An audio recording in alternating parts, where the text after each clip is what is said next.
তুমি আবুল বাশারের বউ, তোমার অ্যাটাক করবো কারো সাহস হইব? ওয়াও, এবার নতুন হরর নাটক নিয়ে হাজির হলেন তানজিন তিশা ও খায়রুল বাশার। হ্যাঁ দর্শক, খোয়াব নামার পর এবার আরও একটি হরর চরিত্রে হাজির হলেন তানজিন তিশা। নাটকের নাম পান্দা।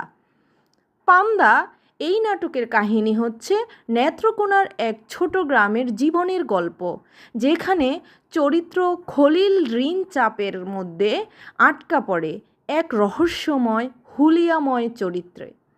এই নাটকে অভিনয় করেছেন জনপ্রিয় শিল্পী খায়রুল বাশার ও তানজিন তিশা, যারা পান্দা নাটকের গল্পকে জীবন্ত করে তুলেছেন।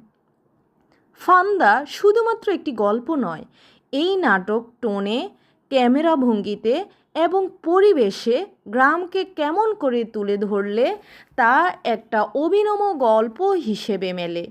এটাই নির্মাতা A.K. ফরাগের পরিকল্পনা। তাহলে অপেক্ষা কিসের? নাটকটি দেখে আপনিও অনুভব করুন গ্রামের গল্পের প্রাণ। ভিডিওটি ভালো লাগলে লাইক, শেয়ার আর সাবস্ক্রাইব করতে ভুলবেন না।